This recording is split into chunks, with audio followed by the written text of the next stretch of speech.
मेवा भाई, आपका बहुत शुक्रिया, आपने मुझे यहाँ विज़िट करवाया, आपका बहुत शुक्रिया। भाई इतने जेके माण्हू आए था, ज़ारथू आए था, उन्हारे लाइ रिहाइश है, भंडारो है ऐं ज़ारत करण आए था। कई टाइम ते माण्हू आए सघे थो, तो उन माना रिहाइश मिले थी, हंधु बिस्तरो मिले थो, पाणी मिले थो ऐं सभु कुझु उन मिले थो। ऐं कॾहिं नए महीने में मेलो लॻे थो, बडे वारे महीने में, तॾहिं माना तक़रीबन माना 1000 करोड़ माण्हू आए था बेलेरी ज़ारत ते।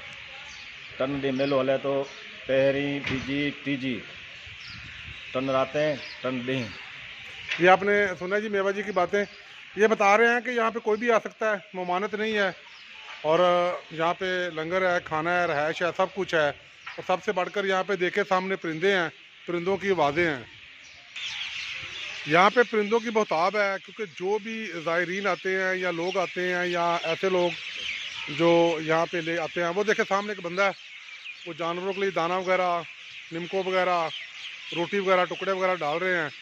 तो ये खाने के लिए परिंदे आते हैं। वो बता रहे हैं जी सुबह 7 बजे ये शुरू हो जाता है जानवरों के लिए दाना वगैरह डालना, और शाम 4 बजे तक ये चलता रहता है।